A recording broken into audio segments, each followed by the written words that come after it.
Okay, so all of you should see an image of the Buddha in this space in front of you, and that will help us a bit with the visualization and some of the recitations we're doing.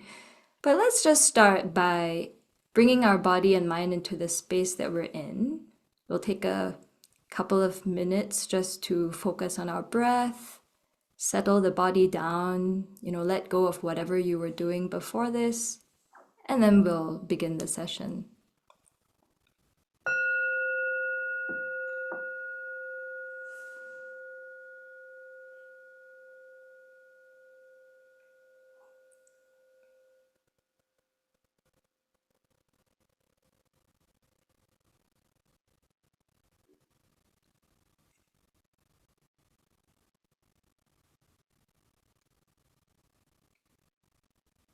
So wherever you are, just take a moment to focus your mind.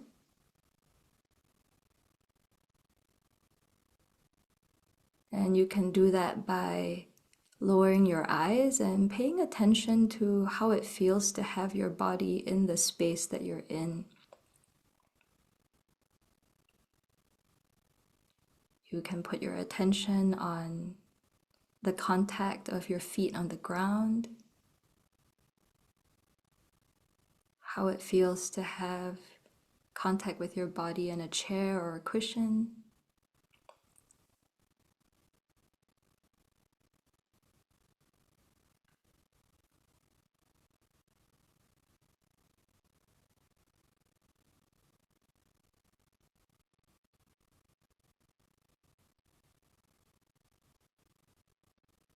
And so by bringing our awareness to the space that we're in, our body in the space that we're in,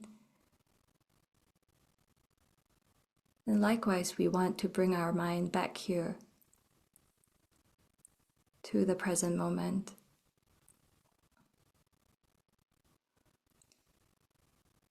There's no need to worry about the future or get distracted by thoughts of the past.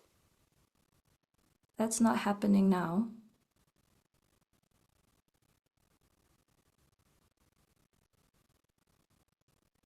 We're here, and the most important thing now is we're going to turn our mind to listen to some of the Buddha's teachings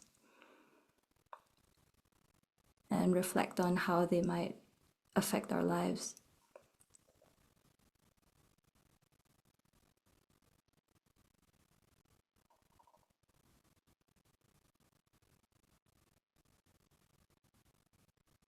So to help guide this session, to make it very clear who we're following, whose teachings we're listening to,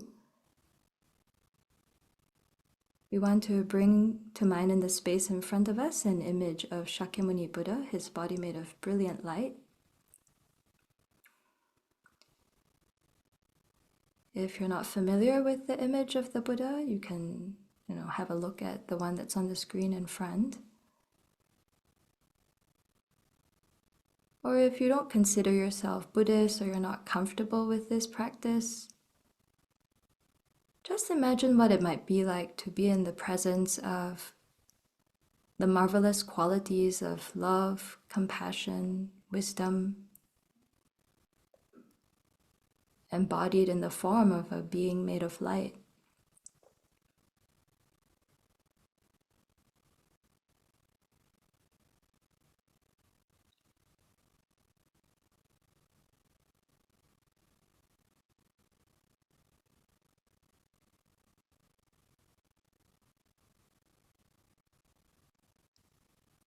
And we are not the only ones who are in front of the Buddha here. We can also bring to mind other beings that we care about surrounding us. You can imagine your father to your right, your mother to your left, your friends, family. And then also extend your mind to imagine strangers, or even all the beings of all the realms of the universe in human form, all surrounding you. And beings you might find difficult, you can put right in front of you, also facing the Buddha.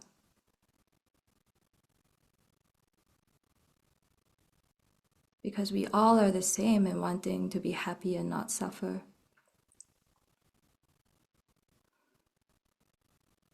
And yet, out of ignorance, we often create the causes for suffering and destroy our happiness.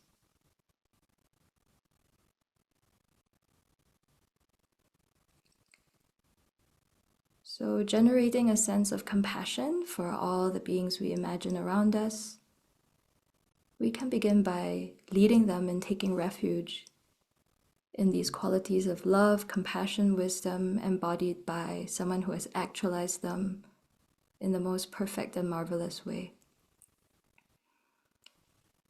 So you can open your eyes and you'll see the refuge and bodhicitta prayer in the space in the screen in front of you, and we'll recite that together. I take refuge until I have awakened in the Buddhas, the Dharma, and the Sangha. By the merit I create by listening to the Dharma, I will attain Buddhahood in order to benefit all sentient beings. I take refuge until I have awakened in the Buddhas, the Dharma, and the Sangha. By the merit I create by listening to the Dharma, I will attain Buddhahood in order to benefit all sentient beings. I take refuge until I have awakened in the Buddhas, the Dharma, and the Sangha. By the merit I create by listening to the Dharma, I will attain Buddhahood in order to benefit all sentient beings. And together we can recite the 4 immeasurables, really wishing for these to come about for all the beings who are visualizing around us.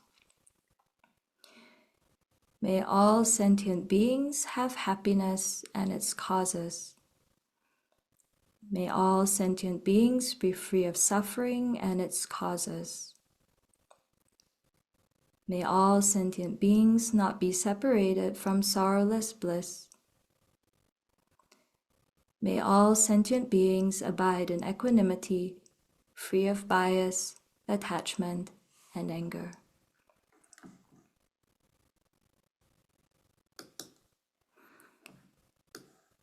And so now let's spend a bit of time just focusing on calming our mind by placing it on a single object.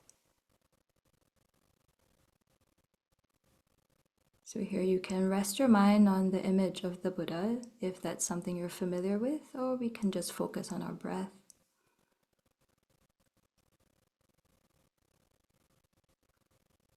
So we'll spend a few minutes doing that to calm the mind and bring it back here to the present moment.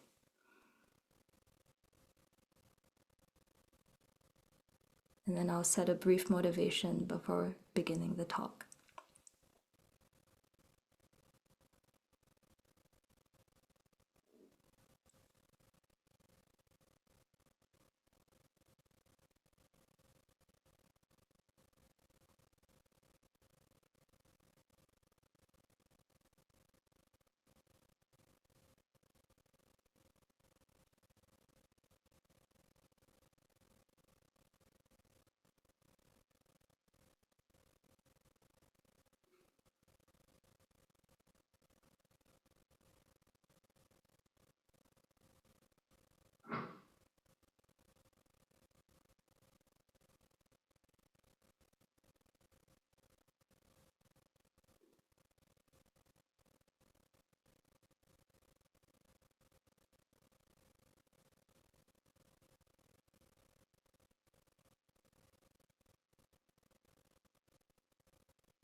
So Louise, the host for this session, was sharing with me before this session began that this is a group of Dharma friends that got together near the end of COVID, and that you're all really interested in learning from different traditions in Buddhism.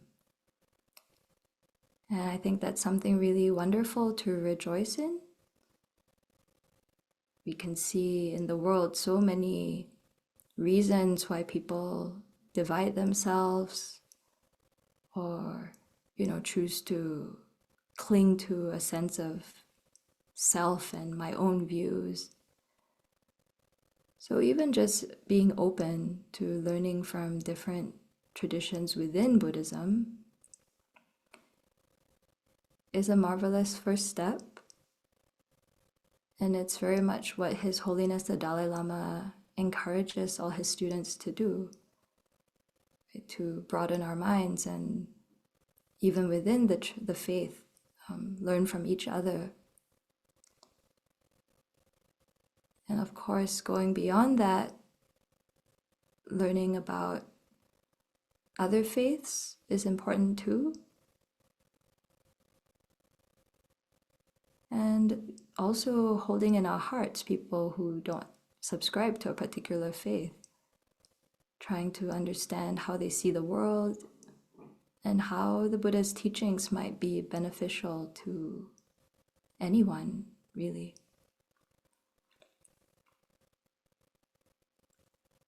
So today, as we explore this topic of the 4 establishments of mindfulness, let's cultivate a very broad and expansive motivation that we're doing this not just for our own intellectual knowledge or whatever it is that's brought us here, but we're really hoping to understand how our mind works. And in doing so, it will help us to understand how the mind of all other humans, other beings, what's going on in there. And if we can learn to tame our own minds, transform our own minds, bring about inner peace and happiness and experience it for ourselves,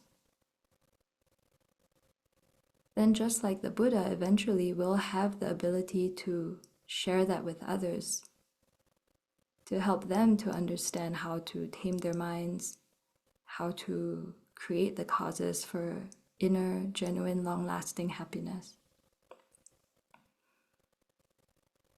But that process has to begin here with ourselves first.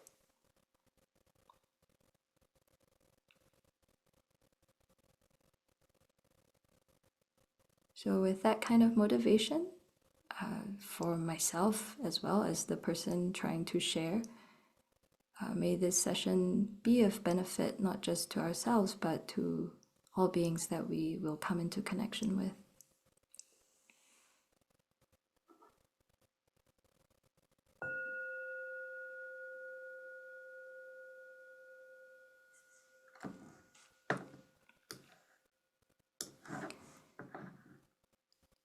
Okay. So those are just some of the preparatory practices we do here at Sravasti Abbey to prepare the mind to, take in teachings and listen to, what the Buddha taught. And I have to say, this topic of 4 establishments of mindfulness, it's a really marvelous and also a very vast topic. We only have 4 sessions. I have to say, also I'm a bit intimidated, like, whoa, it's huge. What are we gonna do? But I think what's important, and maybe this is why this group requested this topic too, is that it's a topic that is studied deeply in all Buddhist traditions. Yeah, it is fundamental to the Buddhist path, whatever your motivation is. But of course, I'm going to share with you from the perspective I've heard from my own teacher, Venerable Thubten Chodron, who has taught the 4 establishments of mindfulness extensively, I think over 1 or 2 years, using a particular text that is studied in the Tibetan tradition. Our other senior resident teacher here, Venerable Sangye Kadro, has also taught on this topic. Within the Tibetan tradition, often this is studied as part of like a 6-year program on the perfection of wisdom sutras. Yeah, so, to study the perfection of wisdom sutras, the Tibetan monastics in the great monasteries will study Maitreya's Ornament of Clear Realizations. And then in there are all these, it's a commentary on the Great Perfection of Wisdom Sutras. And then part of that is to look into the 37 harmonies with awakening, or the 37 factors of enlightenment, right? In Chinese, the 37道品, right? And so in there, then we have the 4 establishments of mindfulness as one aspect to cultivate. Yeah, so it's this huge, huge topic, and we're just coming into this small little piece here. Yeah, so I'll share what I can, but I just wanted to bring this up so you know where you can turn if you want to look into this topic more deeply. Okay, but it doesn't have to be so complicated. So anyhow, so I have some slides to try and guide this session, so I will share them now. And oh wait, before I go into that, maybe I want to do a quick poll here. How many people meditate in this group? Yes, you can do your raise hand function on Zoom, I guess. Huh? Only one person? 2. The 2 Americans who don't join this group regularly are the meditators. So, okay, no, but it's good. So people are being honest. Okay, all right, that's helpful to know. All right, so you meditate, you have some kind of meditation practice. Okay, so okay. I asked this because, this is a topic, especially the 4 establishments of mindfulness. It's something that you have to meditate on.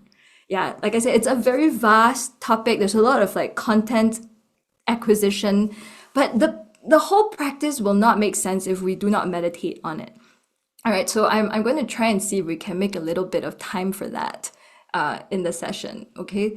And what I'm going to cover are basically things, that, you can read about them, you can think about them, but it's important to bring them into your meditation practice. Then maybe then there are people who are like, what do you mean meditate on the teachings? Yeah. As in, sometimes people think meditation is just you sit and watch your breath, right? That's it. You calm the mind. Yeah. So what does it mean to meditate on the 4 establishments of mindfulness? So just very briefly to explain, there are different types of meditation, right? Broadly, we can divide them into stabilizing meditation and analytic meditation. So I think what most people are familiar with is what we call stabilizing meditation, right? Where you put your mind on a single object. Right, so it could be the breath, could be the image of the Buddha.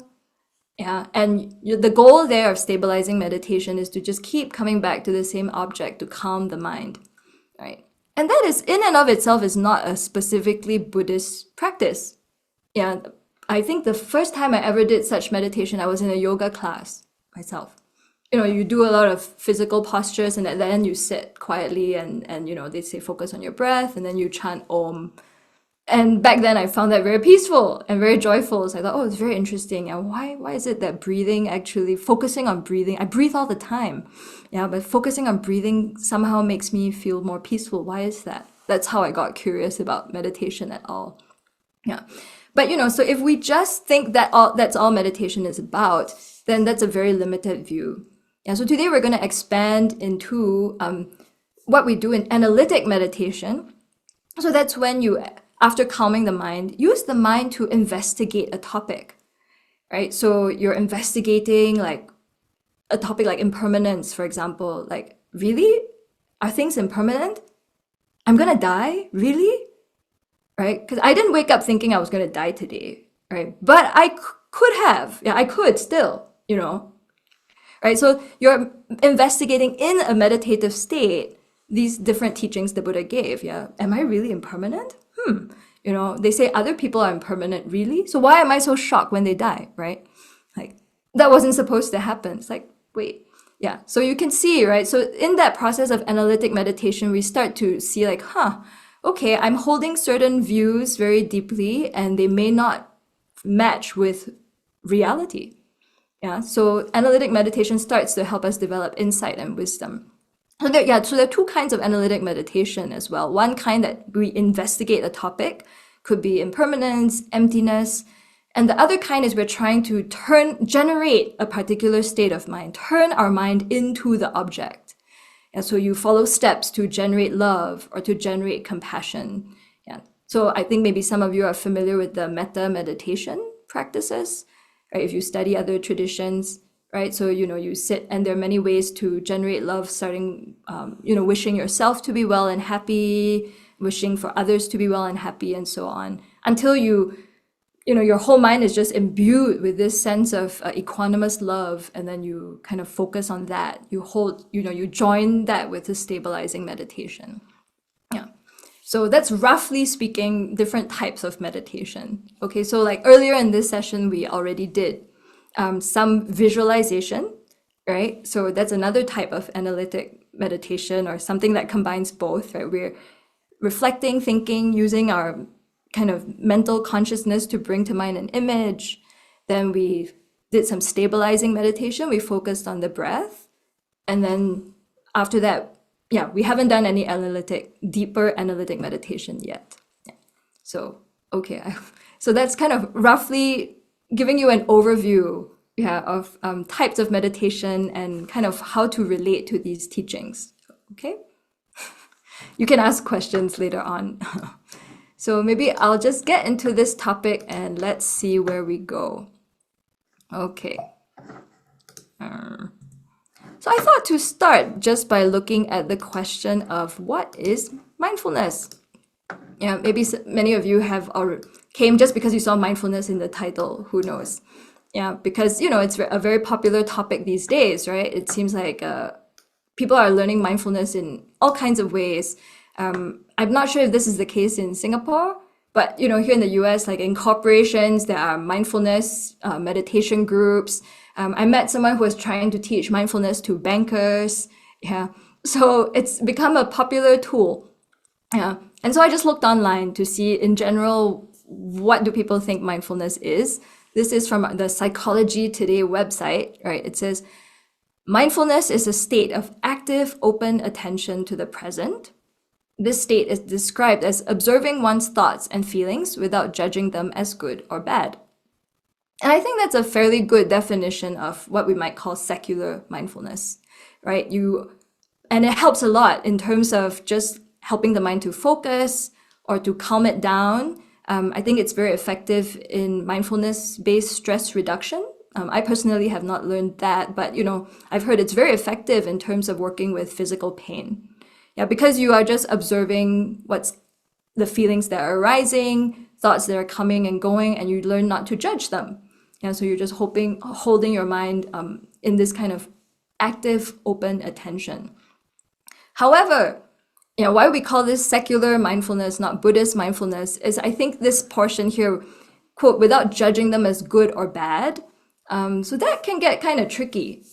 Yeah, as in that we're not bringing to mind an ethical framework in relation to mindfulness. So I've read too that there are people who teach like mindfulness in the army, right? Mindfulness in terms of making you a better shooter, because you can focus. And then we have to really ask like, okay, here we are using a very powerful tool to train the mind, but to use it for non-virtue. Or, mindfulness to increase sales because you become more focused. So that is not what we're going to talk about today. Okay, if you came thinking we're going to do that, it is time to leave now. Right?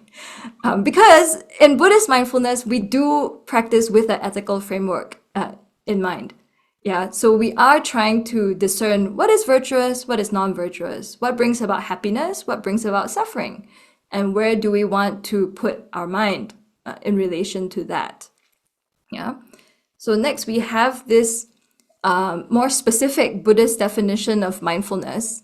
It is a mental factor, right? So basically one aspect of the mind where in regard to a familiar object, the mind is not forgetful and operates without distraction.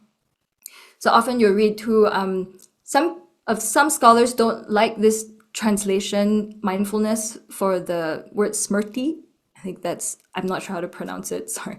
But, it has this function of remembering and bringing the mind back to a familiar object. And here it could be a neutral object, right, like the breath, right? Or more often than not, we're trying to bring the mind back to a virtuous object because we want to familiarize our mind with virtue. And that is the whole purpose of Buddhist meditation, to help our minds become very familiar with beneficial, realistic states. Yeah. Whether it's love or compassion or, wisdom.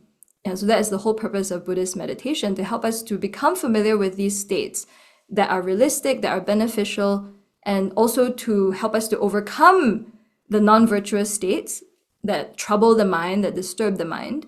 And the theory is that we can actually completely remove the non-virtuous states of mind and develop the virtuous ones infinitely, such that someday we become a being that is constantly, effortlessly living and coming from a place of love, compassion, and wisdom.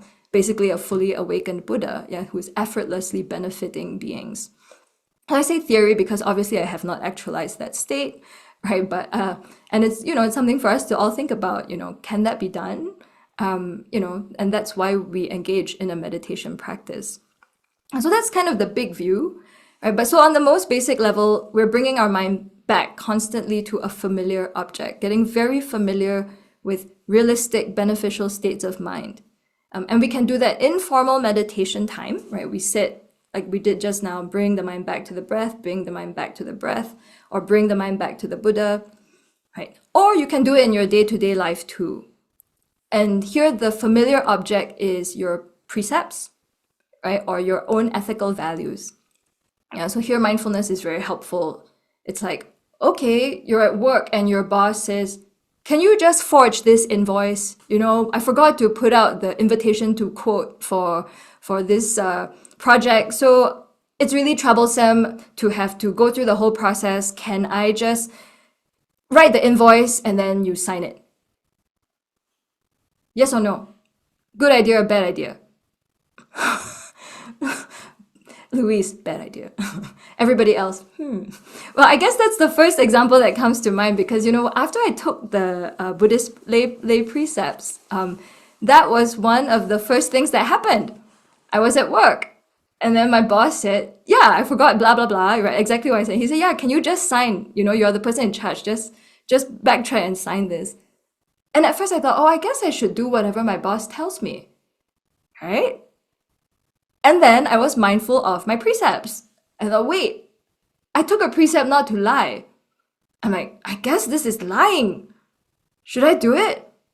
And I actually had all these, with all these things, I had like my own internal conflict. And I consulted with my parents who were like, no, of course you shouldn't do this. This is a very bad idea. Yeah, you could get in very serious trouble. Yeah, but so in that case, I felt mindfulness of ethical conduct saved me a lot of difficulty, a lot of trouble. It was difficult to tell my boss, I don't think I should do this. In fact, you shouldn't be doing this. There must be another way to get around this, right? It seemed like the easiest thing to do back then was to just say yes to a superior. But thankfully, I'm very glad that I had the lay precepts and mindfulness of them helped me to figure out what to do. So that's one example, of how mindfulness can help us in daily life. Remembering what you have made commitments to, remembering the values you want to live your life by. And what we're getting into today, or for the next 4 weeks, is mindfulness at an even deeper level. Because here now this is not a class about mindfulness in general. We are talking about the 4 establishments of mindfulness. And so I thought it was helpful to share with you this quote from the book Following in the Buddha's Footsteps by His Holiness the Dalai Lama and Venerable Chodron. And Venerable has just started teaching this text on Friday evenings here, Saturday morning in Singapore. It's a really, really marvelous text. And that's the primary source I'll be drawing from. because she's looked at the practice of the four establishments from many different traditions and kind of put them together in kind of plain English in an easy to follow guide. Yeah. So I'm just going to read this quote here just to tell you what is different about the four establishments of mindfulness. Yeah, different from secular mindfulness and even different from talking about mindfulness in general in our kind of daily meditation or kind of, Buddhist practice or just being mindful in daily life of our values. Yeah. So the text says here, as before, here mindfulness functions to keep the mind on its chosen object, right? We've talked about that. But in addition, it is combined with powerful wisdom that understands the four objects. Thus, establishing mindfulness means to place our mindfulness on an object comprehended by wisdom. Yeah. That's what's unique here about the four establishments of mindfulness. We're looking at four particular objects from a perspective of wisdom, yeah, understanding how things actually exist. And so that's why I find this is a very profound topic. I'm like, oh, okay, and it might be difficult to get into as well. Yeah, so this is something really important to keep in mind. Yeah, that here, this is a wisdom practice. Yeah, we're on the wisdom side of the path here when we're looking into the four establishments of mindfulness. So maybe some of you are curious, what are these four objects? In essence, they are our body, feelings, mind, and phenomena. Yeah. And again, it just seems so basic and simple, right? That's why this is why I love this topic and I'm really drawn to it as well. It's not like you have to go out and buy fancy yoga pants or, build a complex altar or whatever. With the four establishments of mindfulness, you're paying attention to just this thing that we have with us all the time, this body. This is the meditation object, right? We're trying to understand it from a perspective of wisdom. Yeah, everybody here has a body. Yeah. I mean, it seems so obvious, right? But yeah, so that is the thing we're focusing on, none other than this thing. And then also feelings, right? Painful, pleasant, and neutral feelings that arise in the mind. And then this thing that we call the mind, what is it, right? That's one other thing we'll be investigating. And then also phenomena. And here we're talking specifically about mental phenomena. Yeah, so those are the four objects that we're trying to understand and observe with wisdom, to understand what they actually are. So this is why we need to look at this whole purpose of meditating on the four establishments. Yeah, because often we think, I know what this is. I know what the body is, right? Or I know feelings. Yeah, I know my mind, right? Or maybe we aren't even aware of these things. I don't know. What do you think? Are people aware of your bodies usually? Yes, some people, yes. Okay. Right? Yeah, but not always. Yeah, I don't know. Before I learned a practice like yoga, I feel like I was always, like it's like my mind is one place, my body is one place often, like not connected. Yeah, so even just being aware of our body or even being aware of feelings, mind, and phenomena is a practice in and of itself, right? That comes back to the first definition. Yeah, just even cognizance, even awareness of these four objects is one step. But here we're trying to look at them with wisdom. So we're checking up, like, do I actually understand my body in a realistic and beneficial way?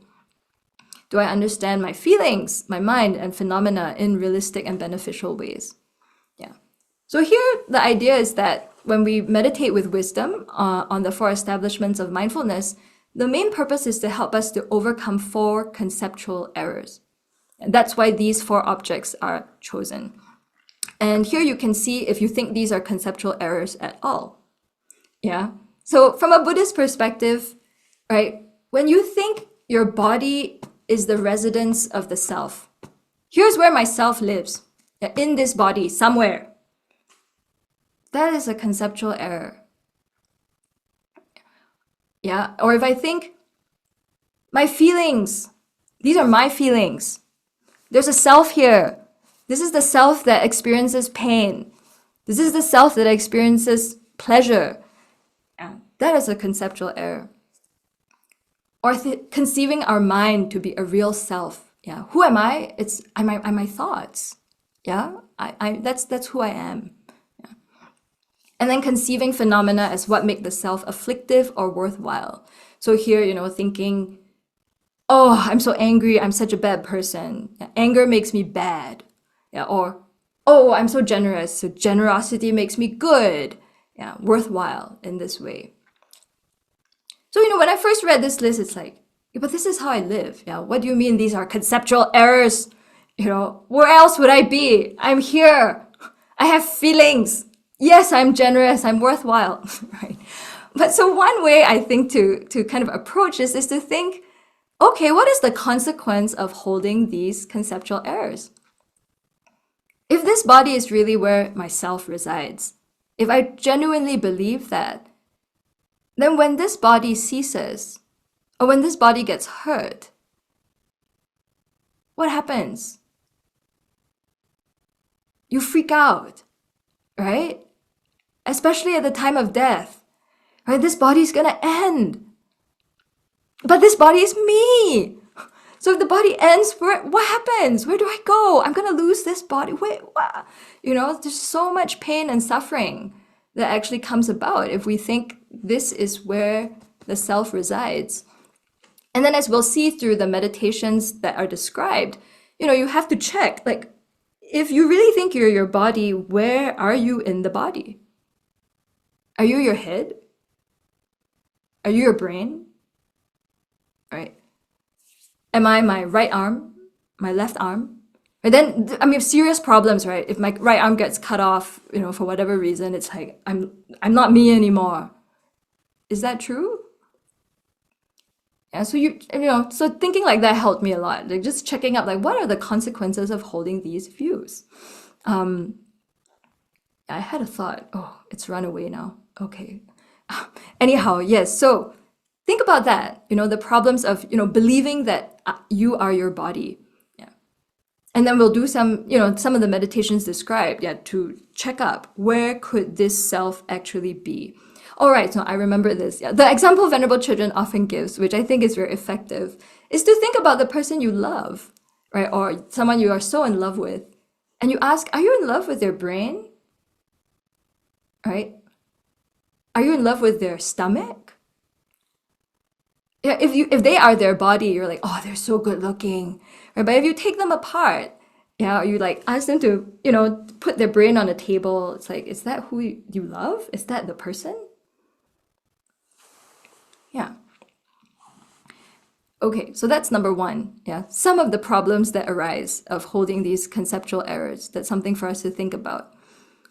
And also, I think, if we think our feelings are what we enjoy and experience, yeah, I don't know about you, but that basically runs my entire life. Yeah, because I want my happiness. I'm not experiencing your happiness. I don't care about your happiness. On the basic day-to-day level, I'm experiencing my own happiness, my pleasure. My pleasure matters the most. And my pain is so much more important than your pain. So if I think in this way all the time, right, my pleasure, my pain is the biggest priority, then what's the effect on how I behave? How will I treat other people, right? My whole life revolves around making myself experience pleasure, getting all the things I want. It doesn't matter if it makes you suffer or it brings trouble to you. My happiness is the most important because I experience that. It's my feelings. Yeah, and if I'm in pain, you better care about it. But if you're in pain, I don't care. Yeah. So we can see if we think of our feelings in this way, my pleasure, my pain, it can really make us very self-centered. And our whole life revolves around basically trying to feel pleasure and avoid pain. And that's also, you think about it in the most, Venerable Chodron points out, this was one teaching that really shocked her when she first heard it, because her teacher pointed out, if that's how we live our life, just wanting our own happiness and to avoid our own suffering, then we're not very different from an animal. Yeah, I mean, that's what animals do day and night, right? Wake up, hide from predator, find grass, eat grass, yeah, do what's pleasurable, have sex, sleep. And then, your whole life passes like that. Yeah. So with animals, they don't have much intelligence. Some of them don't have enough intelligence, right, to think otherwise, to live differently. But as human beings, we have intelligence. Right? Do we really want to spend our whole life just chasing after what will give us pleasure and, dealing only with our own pain and then, forget about everybody else, right? I mean, we can see that when other people do things like that, it just brings so much pain to the world, right? So many examples of that right now when you just open the newspaper. This is what gets people into trouble with the law. Yeah, I want that car. I don't care that it belongs to someone else. I'm just going to go get it. Right.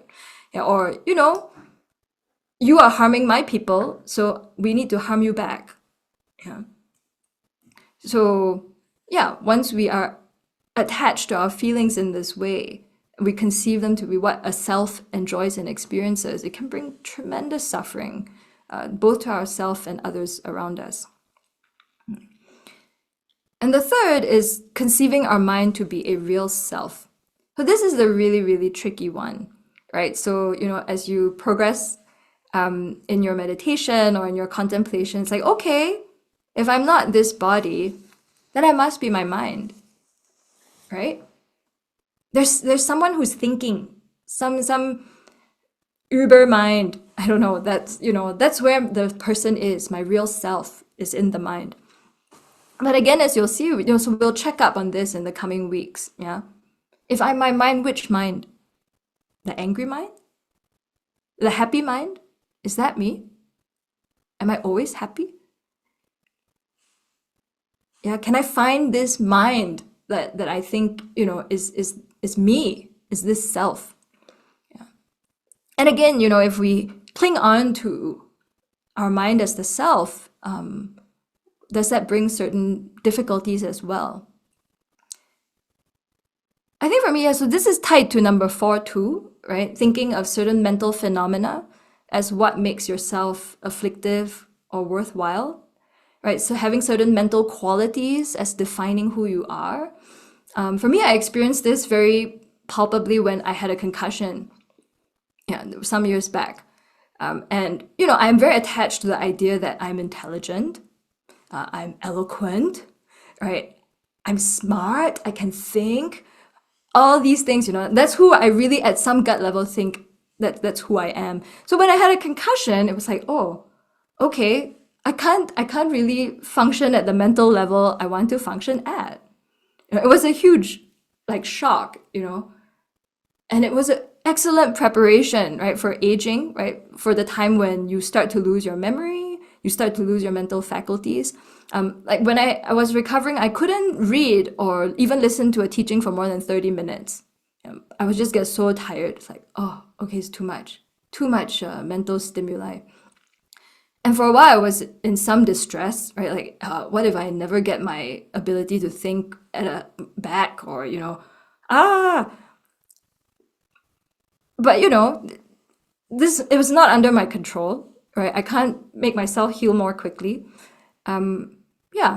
So that was a very good lesson. If I'm clinging to my mind or clinging to certain qualities of mind as, what makes me worthwhile. If I can't think or if I can't read, I'm not a good person. It's this is not a realistic or beneficial way of thinking. And it's causing me a lot of suffering to think in this way. Yeah. Then of course you're gonna ask, what exactly then makes, brings meaning or, yeah. Well, at that time when I was having the concussion, I was able to do my daily practice. I was able to still visualize the Buddha and recite mantra. And that was good. I was like, wow, these things that I often took for granted, I'm lying in bed recovering. I can do that. That's what the mind is able to do. And that's wonderful. Like, I don't need to be anything special or amazing or smart or whatever. It's like, oh, I can do something that's realistic and beneficial. I can lie in bed and cultivate love, right? I can lie in bed and cultivate compassion. I'm keeping my precepts. That's kind of what I came down to at the time. Like, okay, yeah, I'm doing these things that I think are beneficial and helpful for others and myself. So I don't need to cling to some imagined idea of what makes me worthwhile or not. Yeah.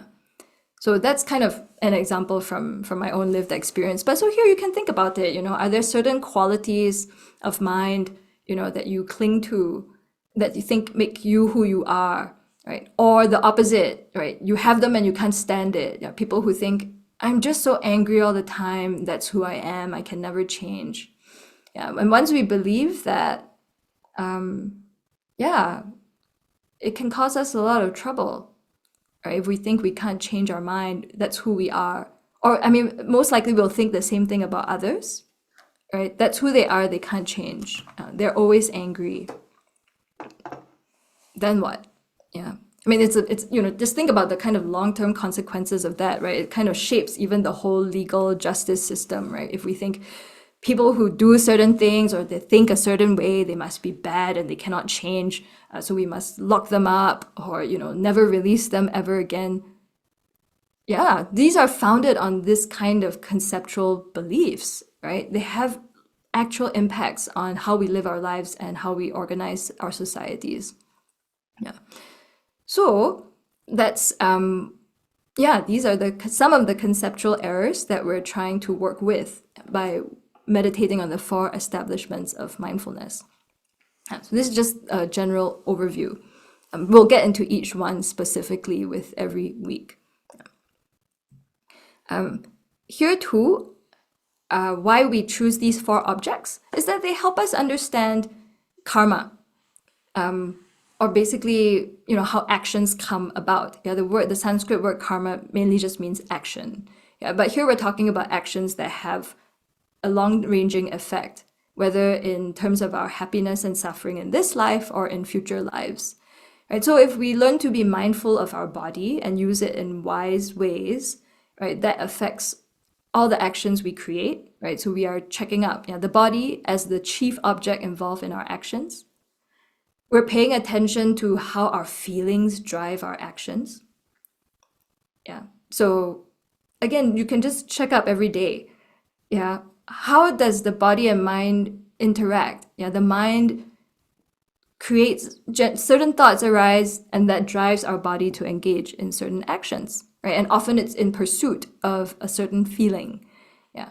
And at any time, there are always different mental factors like anger, attachment, or maybe just boredom or whatever it is that affect how we behave as well.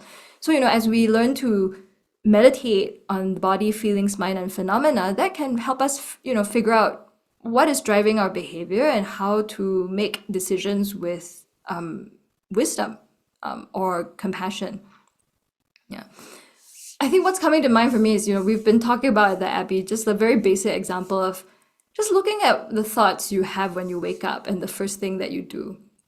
So very often here, we train to wake up with a positive motivation, right, to get out of bed and make prostrations.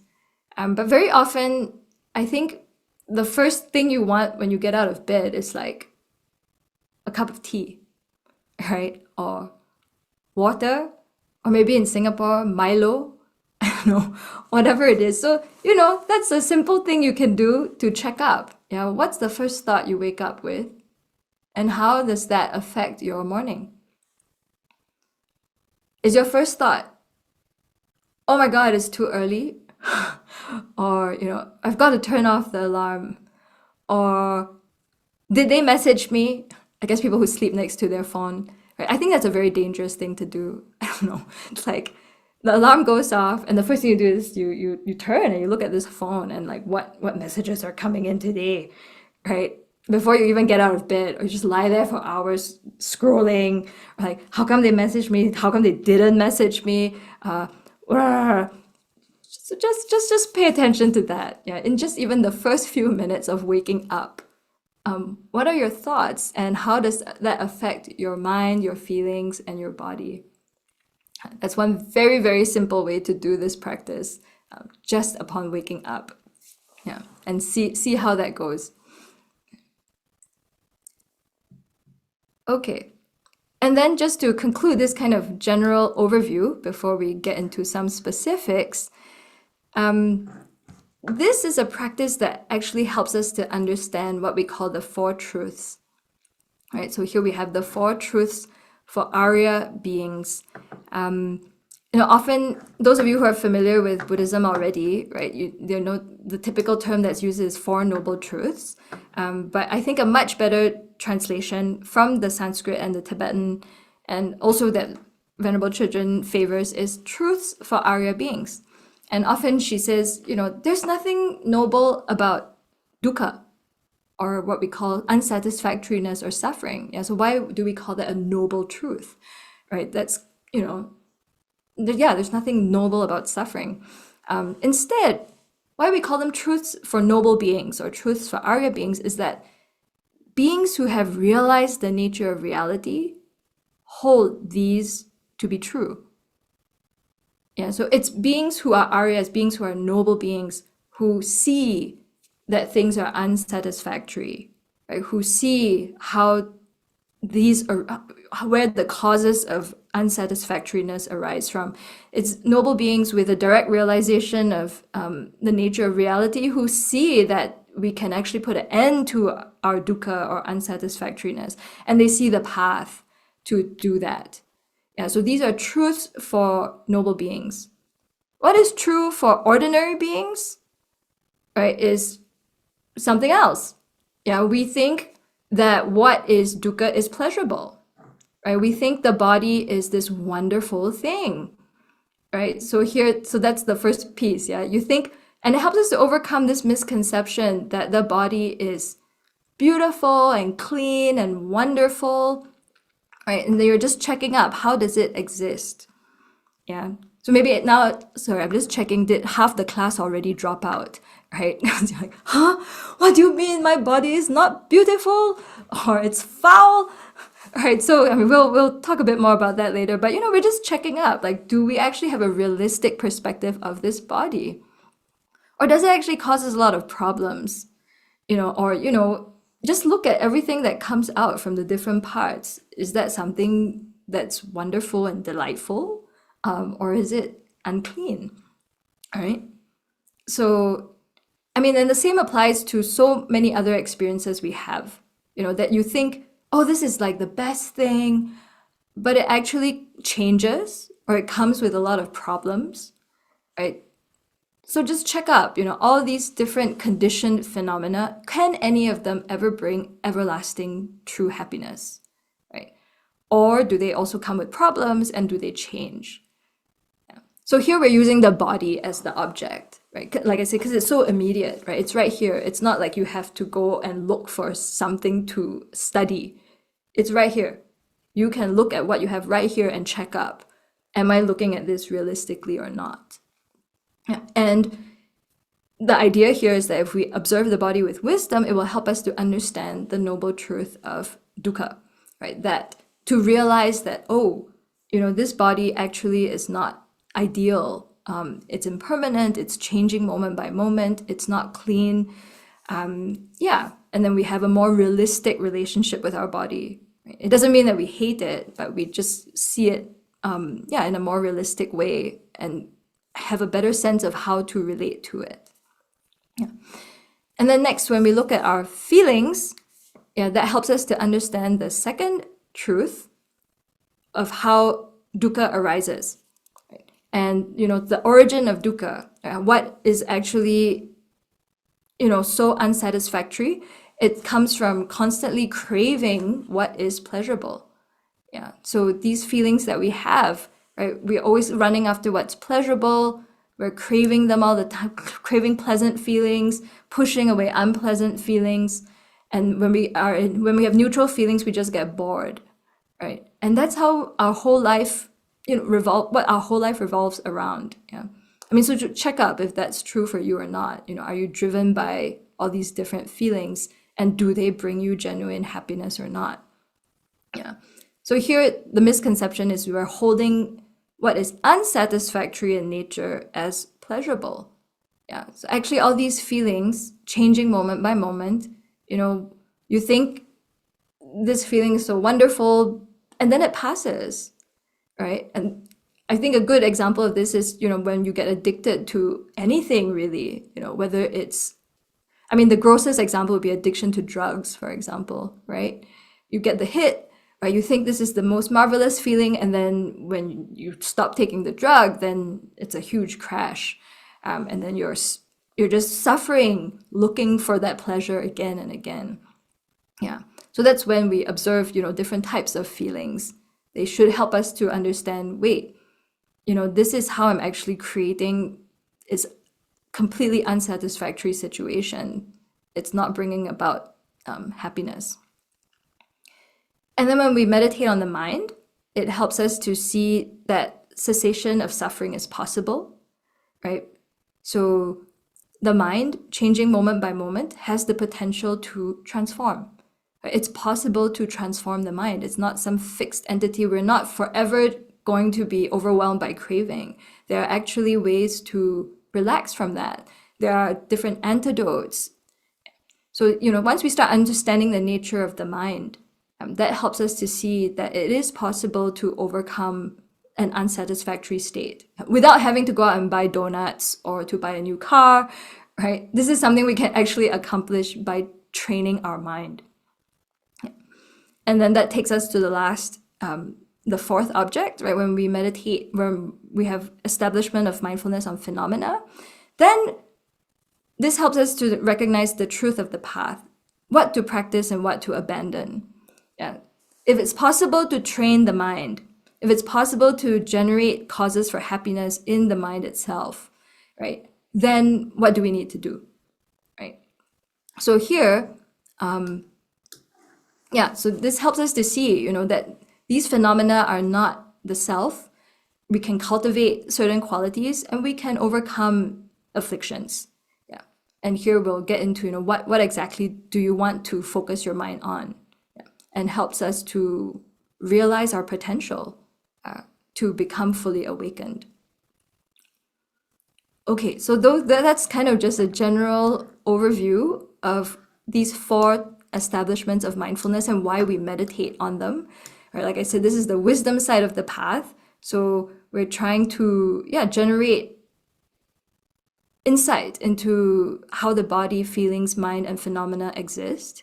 And the idea is that if we understand how they actually exist, it will help us to not only become free of our suffering, but actually, be able to also generate limitless good qualities, right? So both ways, to overcome suffering and to find the ultimate highest happiness. So, okay, we still have a bit of time. I want to just briefly touch on some of the meditations on the body before I open up for questions, okay? Or maybe there's a bit of time to meditate as well. So there are many, many ways to establish mindfulness on the body. And the most basic one is mindfulness of breathing. And so that's something all of us, I believe, have some familiarity with, right? Like at the beginning, we already sat and tried to put our attention on our breath, right? So this is from the Mahasatipatthana Sutta, right? In the Pali tradition, where it describes, how the Buddha taught mindfulness of breathing, right? So we break it down and we observe that we have an in-breath and an out-breath. And then we observe the quality of the breath, like, is it long, is it short, is it heavy, is it light, right? And then you observe the entire action of breathing in the body. And then by doing so, we calm the breath just by paying attention to it like that over time. And when I was making this slide, I was like, it's so easy to write the 4 steps, but I don't know about you. At the beginning, to even try and focus on the breath for 1 or 2 minutes, did anyone succeed completely? No, right? It's not that easy, right? Because the mind just wants to wander to other objects, right? So that's our habitual craving, right? You want something interesting, pleasant, exciting. It's like, huh? Focus on in and out breath, like so boring. Like, what? Why am I doing this? Fall asleep. So don't get discouraged if that's what happens to you. I will say in the beginning of my own meditation practice, I couldn't sit for more than 3 to 5 minutes because I was just so wired all the time. I'm like, check the clock. 3 minutes only. Or, I would just get distracted all the time. I would fall asleep. And actually, I was very encouraged when one of my teachers said, that is very successful. Why? Because, often we're just so attracted to external stimuli that finally, when you calm the mind down and tie it to one object, it's so turned inward, then, sleep sets in, right? So I was like, oh, okay, so you succeeded in calming it and turning it inward, but you want it to stay alert. Yeah, you don't want your mind to just so inward that it just falls asleep. Okay. So even the first step, observing the in and out breath, learning to tie the mind to a single object like that, gives us a lot of information. Yeah. You learn so much about where your mind tends to get distracted to. Yeah, you learn about, what's all this inner chatter that's running in the background. Yeah. So often I think even just step one, learning to observe the breath, takes a long time. And then if you actually get into observing the quality of the breath, that's not something you actually cognize or think about, right? It's just paying attention, like, okay, is this a long breath or a short breath? And that can again help you to tell you a lot about what's happening in the body, right? Or in the mind as well, right? I mean, when you're nervous, right, your breath is quick, right? If you're tired, your breath might be slower, right? So just even this practice of coming back to the breath, something neutral, stable, it gives you a lot of information about what's going on in your body and mind. Yeah. And for those of you who've done longer retreats, right, over time as you sit and just focus on one object, right, then it becomes very interesting. It's like, I don't know, like you actually feel your whole body breathing, not just from the nostrils. Yeah, it's like this whole embodied experience. Yeah. So I don't know, that's something you have to experience for yourself. Yeah, I'm just telling you the steps as they are laid out here. Yeah. So then you calm the breath. Okay, so again, nothing very special here, like non-Buddhists do this too, right? Like I said, you do yoga class, then at the end you sit and breathe, okay, and you're very calm. Then, so what, right? Very calm. Okay, what are you going to do with this calm mind? And I think that's what is very unique about the Buddha's teachings. Once you've calmed the mind, you use it to cultivate wisdom, right? So this is what this Mahasatipatthana Sutta will go on to say, right? Where you actually contemplate the body internally and externally, and internally and externally. So here we're talking about contemplating the breath in the body. So you contemplate the breath in your own body, contemplate the breath in others' bodies, and you can alternate between the two. And this can be a very powerful way to cultivate compassion, because you realize, hang on, I'm not the only one breathing. Everybody else on this planet is breathing. So it's a process that starts to help you cultivate insight. Yeah. Everyone on this planet is going through this same process. We're sharing the same air. What makes us different? All of us are just breathing. And then you can go on to contemplate the arising and passing away of the body. So here you would be paying attention to all the different processes happening in the body. And that helps us to understand impermanence. Right? We establish mindfulness of the body as a whole. And then the last step, it says to abide freely, not clinging to anything in the world. Yeah.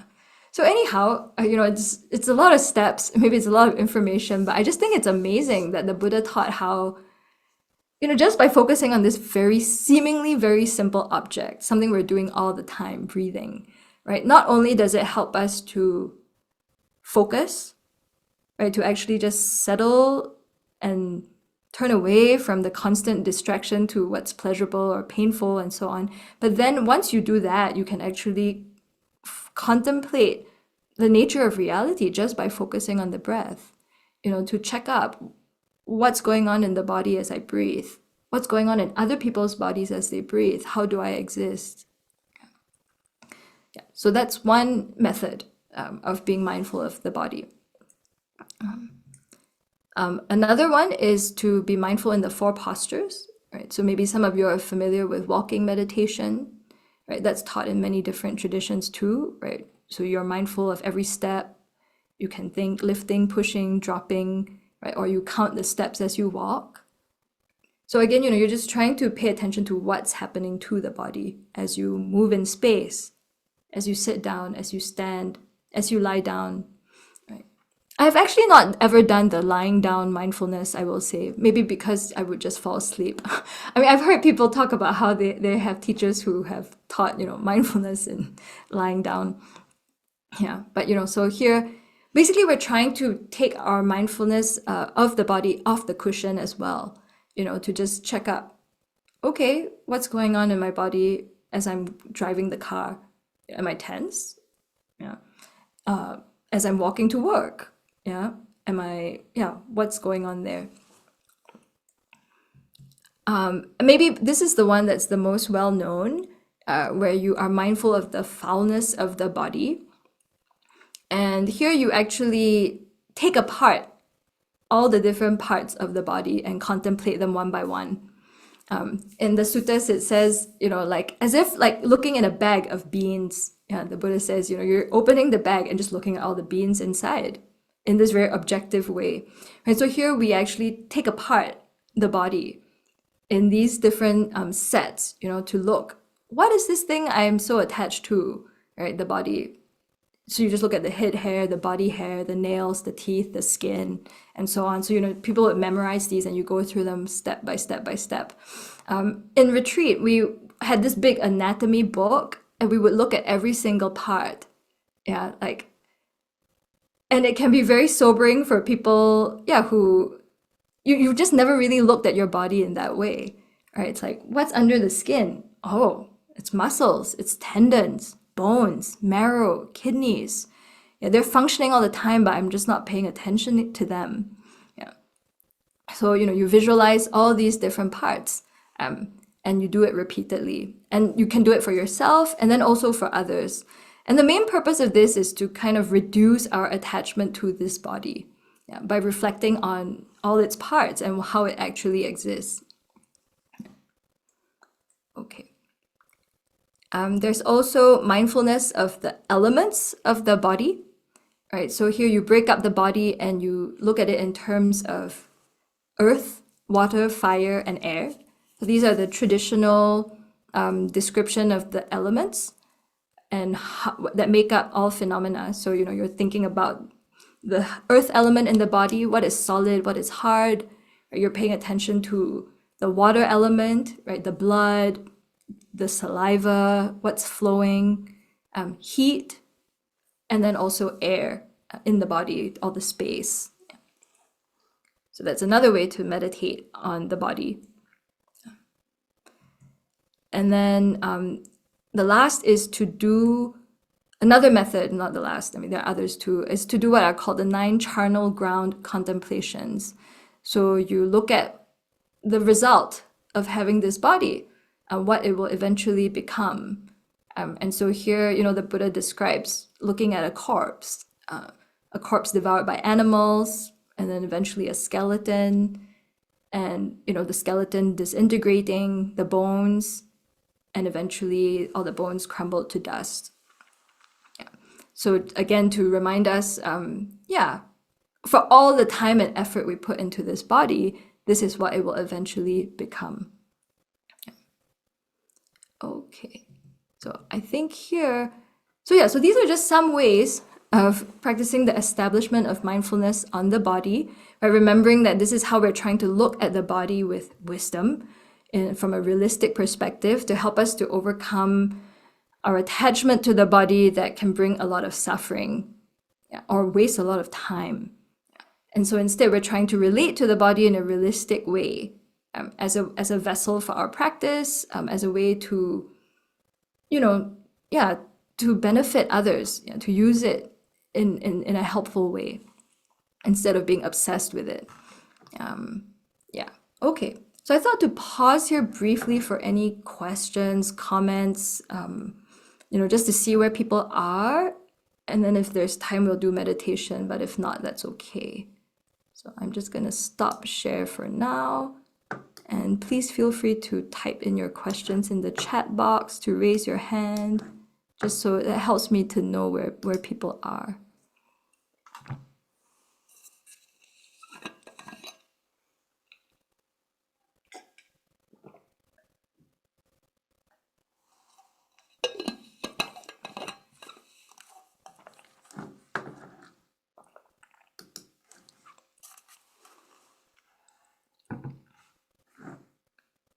Any questions? No questions?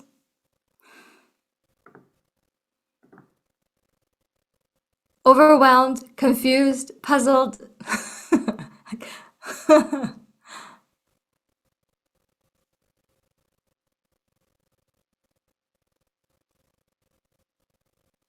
Sharon raised hand. Yes, Sharon, please go ahead. Hi, morning, Venerable. Right, I would like to seek your advice. So, how can we, or what should we do when we have feelings that are pleasurable? Let's say you just met something or encountered something that you feel just so happy and your emotions are just so up there, pumped up, and the whole world seems so nice. So, what can we do to bring us back to our baseline? Oh, so I'm very curious. Why do you want to come back to your baseline at all? You're so Because I happy. You're find that so when, pumped up. Why not yeah, just hang out there? the thing is, I think it cannot last too long because when it's so pleasurable, you become so positive. Everyone seems so nice, and you just want that feeling to last. You want to be in contact with that person for a long time. You want that situation to last longer. And when things change, it seems that you'll be brought down to the ground and suddenly everything seems negative. So, how can we bring ourselves back into balance faster? Okay, great. So that's what we'll get into next week, right? About mindfulness of feelings. But I asked you that question because just even that first step, recognizing, oh, okay, there's a big pleasurable feeling arising now. The wisdom that knows, okay, maybe I'm not seeing things realistically. I mean, it's wonderful. This wonderful thing has happened. I'm experiencing a lot of pleasure, but it's not sustainable. Yeah, I'm not going to experience this pleasure all the time. It's going to change. Yeah, or even maybe I'm not seeing things so realistically. That's why there's so much pleasure, right? Like, this is the best job. Yes, like, really? Come on. Every job has its problems. Or, I'm in love. Ah! It's like, 2 days later, the person, hurts your feelings, and you're like, then it's the worst of the worst, right? Yeah. So just even that, the first step, recognizing that, having the wisdom to see, okay, this may not last. And, I may not always be seeing something realistically in this moment. That's a helpful way to even start to calm the mind. Yeah. So just the point is to be familiar with that in meditation, so that when these pleasurable feelings arise, you can remember, okay, that's, yeah, that's the nature of pleasurable feelings. They will change. Yeah. So yeah, you can enjoy them while they last, and they're going to pass away. So how to bring yourself back to balance? Yeah, first of all, it's just familiarizing ourselves with this view. I find it very helpful to reflect on, I don't know if this, I mean, I've heard this story in so many different traditions, but this mantra of like, don't know, don't know. I'm Mhm. not don't know or not sure. I don't know if this is necessarily going to have a good outcome or not. Just because there's a pleasurable feeling doesn't mean it's going to bring about a good outcome, right? It's two separate things, right? Like, I get a lot of pleasure from eating a chocolate cake.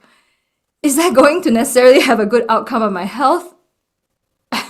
Right? Mhm. So yeah, so just to, you can extend it and have a longer term view. Yeah, maybe that's what it is. I say don't know, not sure, because, there's this very famous story of like how, I think, right, there was a Tibetan man, and then his son, no, is it one day he gets a horse or something, and he's so delighted, like he's a farmer, he has a horse, he's so happy, and all these people are like, wow, you have this horse, and then the horse, yeah, it's a great horse. And then and he's like, I don't know, just like stay even-minded. Yeah, because I think then what happens is the horse runs away or something, and then, yeah, or his son tries to ride the horse, and the son falls off the horse. Yeah. And then now everyone's like, this is such a bad horse. This was the worst thing you have received. The horse harmed your child. And he's like, I don't know. I don't know what's going to happen next. Because then the next thing that happens is the son got injured and didn't have to go to war. Then everyone's like, oh, you're so lucky, your son got injured. You know what I mean? So stories like that help my mind too. It's like, okay, there's a lot of pleasure arising now. I'm thinking because this is pleasurable, this is good. But don't know, what is the long-term outcome? Not sure. And that kind of helps me to calm down a bit. Yeah. Yeah. Okay, so we can get more into this in the next week. Thank you. That's a helpful question. Yeah. But even just Thank you. checking up, like, Yeah. is this, yeah, what's up with this pleasurable feeling, and how do I want to relate to it? That is a form of wisdom, and that's very helpful to keep cultivating. Okay, thank you. Venerable, to follow up with this Sharon's question, can you hear me? Yes. I tend to, when I have this pleasurable feeling, I tend to move to the negative side. That is, I try to contemplate on the worst outcome after this pleasurable. Then people start to comment and say I'm very negative, I overthink. So I think either side is not a very good thing, right? So how do we actually come to a balance where I don't be so negative about thinking about the worst outcome from this happiness? I think what actually can bring a lot of balance in our lives is having a clear motivation for what we're doing.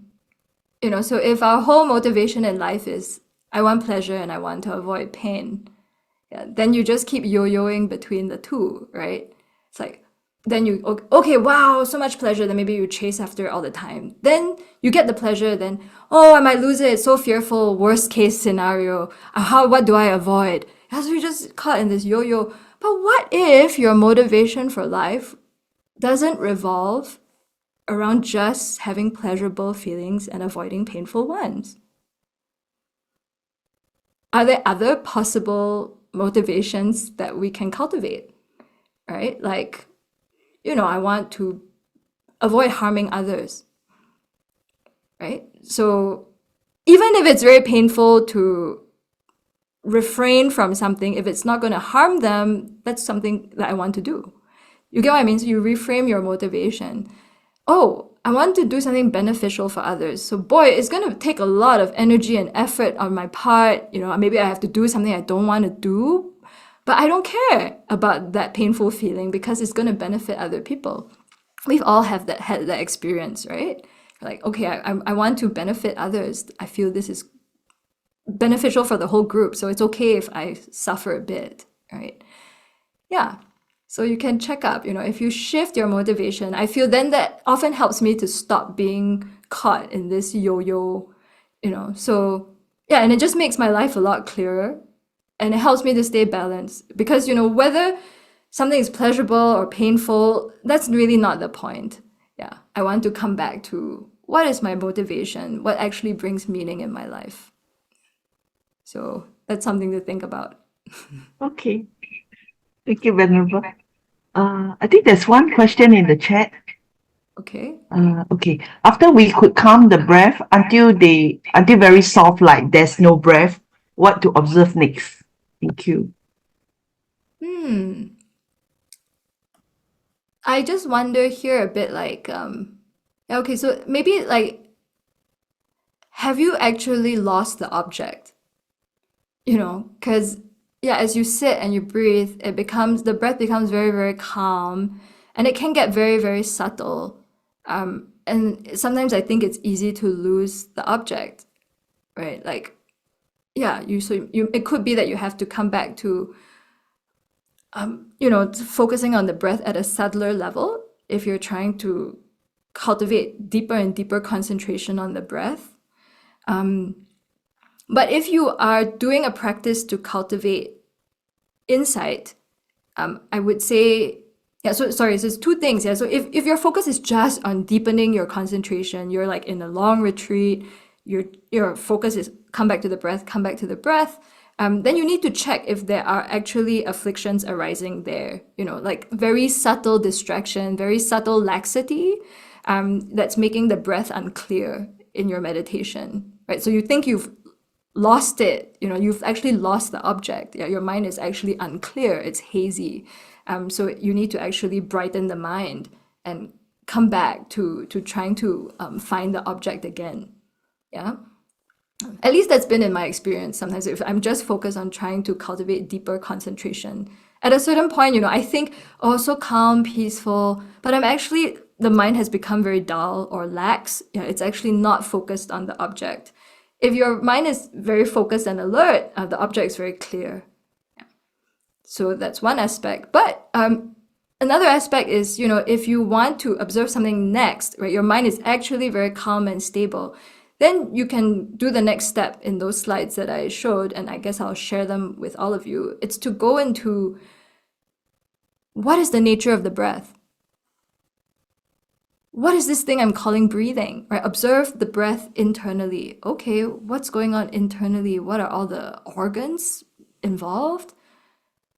And guess what? Others externally are breathing in the same way. Okay, how do I know the breath has begun? How do I know it's ended? Yeah, it's arising and passing away. Just this whole sense of the whole body breathing. What is actually happening? Yeah, and so you're cultivating insight in that way, paying attention to the impermanence of the breath, the constant change moment by moment of the breath. And yeah, so this is something you have to experience for yourself, I think, to see like how does that change the way you understand your body and the whole process of breathing. Yeah. So Luna, you can give that a try and see, either to check up, is this like you need to make your mind more alert and clearer about the object, or you can turn it to looking at the nature of the breath, the insight aspect. And I think DS is trying to comment on Sharon's situation. He say in some Chinese word like 塞翁失马，焉知非福. I think it's yeah, it's a blessing in disguise. Yes, thank you, DS. Yeah. Okay, And the next question. I can read the questions. I'm just Okay. going to Yeah. speed through them. I have difficulties contemplating the body. Right? I use pictures or my imagination to contemplate the foulness. Yeah, that's fine. That's what we do too. If you're very clear, of course, that you're trying to get to know the real nature of the body. Like I said, in the retreats that we've had here, we have an anatomy book showing every single part of the body. Now that we have, science has developed to a point where you can just look at what's actually inside. Someone shared with us pictures of people who died in the tsunami. So you get to see the body bloated in different stages of decay. So we spent time looking at that and bringing that into meditation. Yeah. And again, only do this if your mind is ready for that. If it's going to make you feel fearful or panicky, you might just focus on the breath. Right? But so this is when you're very clear, like I'm meditating on this to really get real, to understand the nature of the body. I want to see what it will become. Then these pictures are helpful, yeah, in just bringing that making the meditation much more vivid. Okay, trouble observing the breath because of sickness or allergies.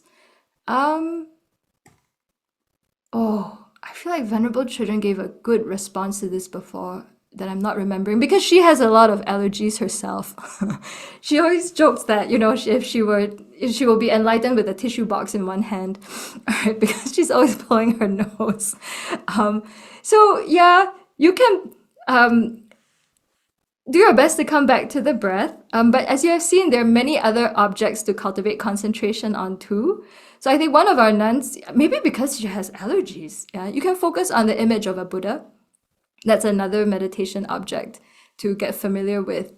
Yeah. Or as we've learned, there are other objects we can focus on, like the different parts of the body, or just that sensation of the whole body involved in breathing. Yeah, so instead of focusing on the nose, the nostrils, where, maybe you have thoughts like, I can't breathe, or there's so much sinus, snot, whatever, you can focus instead on the internal processes of breathing, how it feels to have the breath in the body, and see if that helps. Yeah. Okay, last question. I have been doing the body part contemplation. Yes, you've been doing the body part contemplation, but it doesn't have any impact.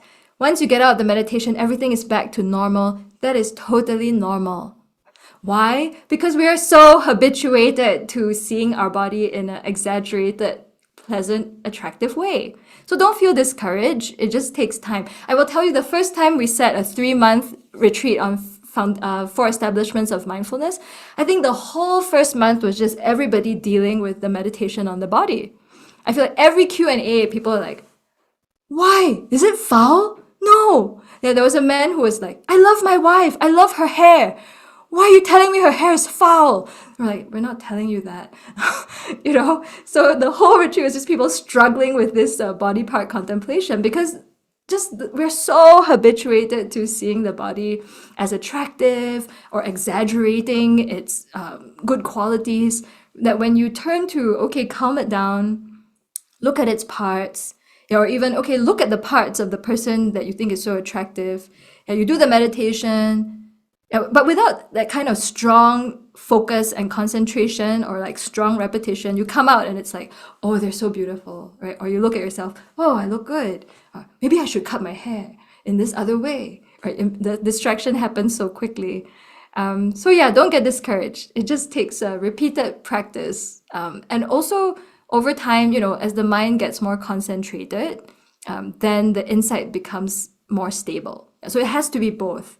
Yeah, if you just have the insight, it's like a flame in the wind. Yeah, but when there's concentration, then the insight will be much more stable, like a fire that's burning in a stable way. Okay, I think that's all we have time for right now.